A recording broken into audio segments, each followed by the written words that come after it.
অধিকার পায়নি, শিশুরা অধিকার বঞ্চিত হয়েছে, সমাজে যে নানা অসঙ্গতি আছে, অবিচার আছে, এটা আমরা স্বীকার করি, এটা আমরা বুঝি।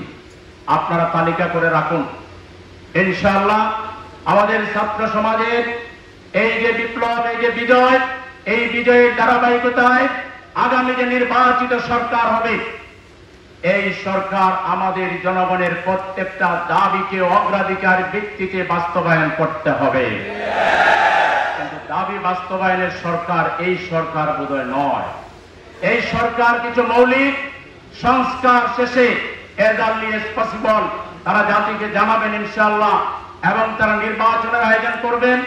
আমরা উৎসবের আনন্দে যে নির্বাচন, যে ভোট আমরা গত 15-17 বছর থেকে দিতে পারিনি, সেই ভোট আমাদের কাঙ্ক্ষিত নেতা নির্বাচনের ভোটে আমরা অংশগ্রহণ করব। জাতি সঠিক সিদ্ধান্ত নেবেন এবং যে দল বা যারা নির্বাচিত হবে সেই নির্বাচিত সরকারের কাছে আমরা সব দাবি দাওয়া পেশ করব।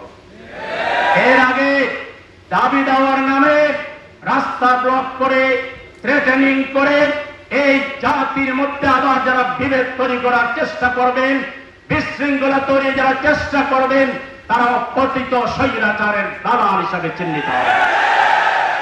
আপনাদের বংশবৎ কিছু অলরেডি দুঃসাহস, স্পর্ধা কাকে বলে, সচিবালয় ঘেরাও করে আমাদের ছাত্র নেতাদেরকে আহত করেছে।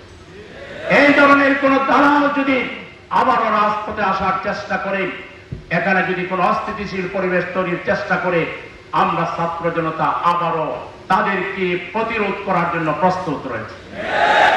সম্মানিত উপস্থিতি, আজকে আমাদের উচিত হলো বিপ্লবটাকে ধারণ করা। আমাদের ছাত্র সমাজ একটা মাইল ফলক তৈরি করেছে, একটা মানদণ্ড তৈরি করেছে। তারা আমাদের আগামীর বাংলাদেশের গাইডলাইন আমাদেরকে দিয়ে দিয়েছে।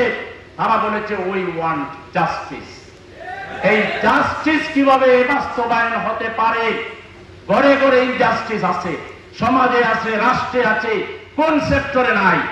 আসুন আমরা এই জাস্টিসটা পাওয়ার জন্য, আগামী জাতি বিনির্মাণের জন্য, আগামী দেশকে সুন্দরভাবে গঠন করার জন্য কোন আদর্শ দিয়ে, কোন মানুষ দিয়ে, কোন দল দিয়ে জাস্টিস হতে পারে, এগুলো নির্ধারণে আমরা পারস্পরিক আলোচনা করি।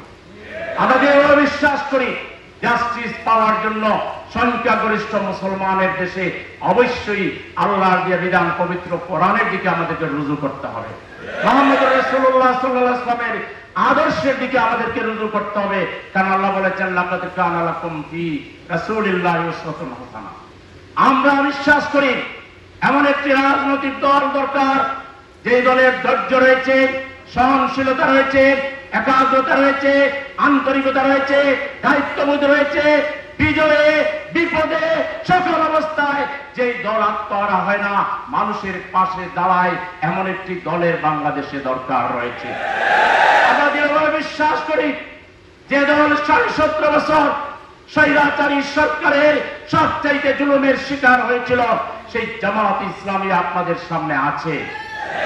জামাত ইসলামীকে নিয়ে দেশবাসী ভাবতে পারেন, এই যে যখন সরকার পতন হলো, আমরাই তো সবচেয়ে বেশি বিক্ষুব্ধ ছিলাম, আমরাই তো ফাঁসির মঞ্চে গিয়েছি, আমরাই তো বেশি আহত হয়েছি, আমরাই তো বেশি শহীদ হয়েছি, আমাদেরই তো বেশি আহত হয়েছে।